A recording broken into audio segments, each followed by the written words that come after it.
ce pays, je suis le seul homme, alors que la population féminine s'élève à 670 000. Les hommes sont enfermés dans des hôpitaux et subissent chaque jour une batterie d'examens médicaux. Dehors, les femmes font la queue par milliers, car ici, un homme est traité comme une simple machine, sans le moindre égard pour ses sentiments. Tout a commencé il y a 67 ans. Green et moi avions accepté de participer à une expérience de cryogénie humaine. Nous devions toucher chacun une prime de 670 000 $.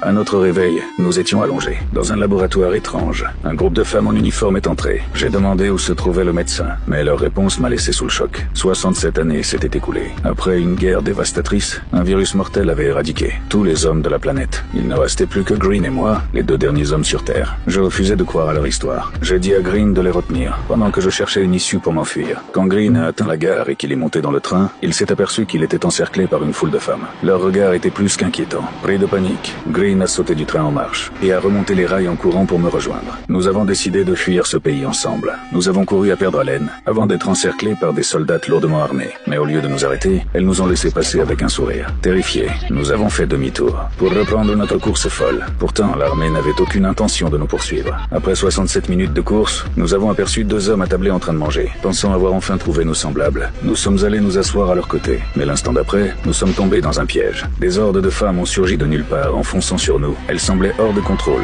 et les deux hommes ont fini par retirer leurs masques.